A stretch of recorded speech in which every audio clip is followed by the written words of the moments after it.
উচ্চ মূল্যস্ফীতি আর ঋণের উচ্চ সুদহার দুই সূচকে অর্থনীতি এখন জটিল গ্যাড়াকলে।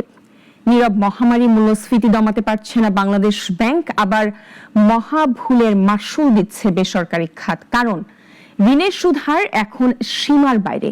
বাংলাদেশ ব্যাংকও স্বীকার করছে, অস্থির ছায়ায় থাকা ব্যবসা বাণিজ্যকে অচল করছে সুদহার। সাইদ আরমানের রিপোর্ট। বাজারে টানা 2 মাস জিনিসপত্রের গড় দাম বেড়েছে। অর্থাৎ যারা বাজার করতে যান তারা বুঝতে পারছেন সংসার সামাল দেয়া এখন কতটা কঠিন।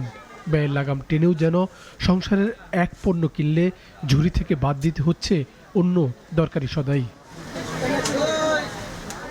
মূল্যস্ফীতি সামাল দিতে বাজারে টাকার সরবরাহ টেনে ধরা হয়েছে, বাড়ানো হয়েছে নীতি সুদহার, যার ফলে বেড়ে গেছে পুঁজির খরচ। কিন্তু সময় মতো পদক্ষেপ না নেয় কমছে না মূল্যস্ফীতিও। বাংলাদেশ ব্যাংক বলছে অর্থনীতি জটিল গ্যাড়াকলে। তাদের লক্ষ্য থেকে বাজারে জিনিসপত্রের দাম 1%-এরও বেশি। ভালো ব্যবসায়ীরা 14-15-16% হয়তোবা না, 13-14-15% লোন নিয়ে ব্যবসা সারভাইভ করা এই মুহূর্তে খুব দুষ্কর। অতএব অচিরে সে ভালো কাস্টমারও কিন্তু খারাপ হয়ে যাওয়ার আশঙ্কা আছে। এখন এটার একটা ইম্প্যাক্ট আমাদের পলিসি রেটের একটা ইম্প্যাক্ট ইন্টারেস্ট রেটের উপর পড়ে।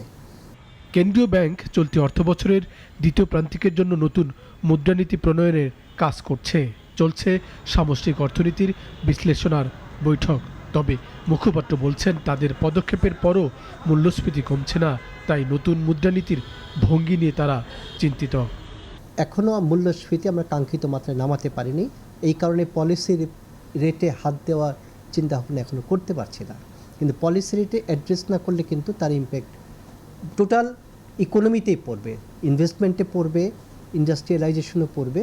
এখন কথা যে মূল্যস্ফীতি কমিয়ে আনতে না পারার যে ব্যর্থতা, এটাকে এককভাবে কেন্দ্রীয় ব্যাংকের কিনা।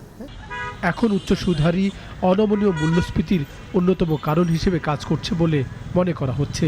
চড়া সুদ, পুঁজি খরচ আর উৎপাদনের ব্যয় বাড়িয়ে শেষতক খরচাপাতির মূল্যস্ফীতির জনক হয়ে দাঁড়িয়েছে।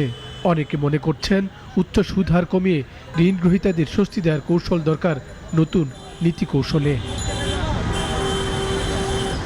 সাইদ আরমান, নাগরিক, ঢাকা।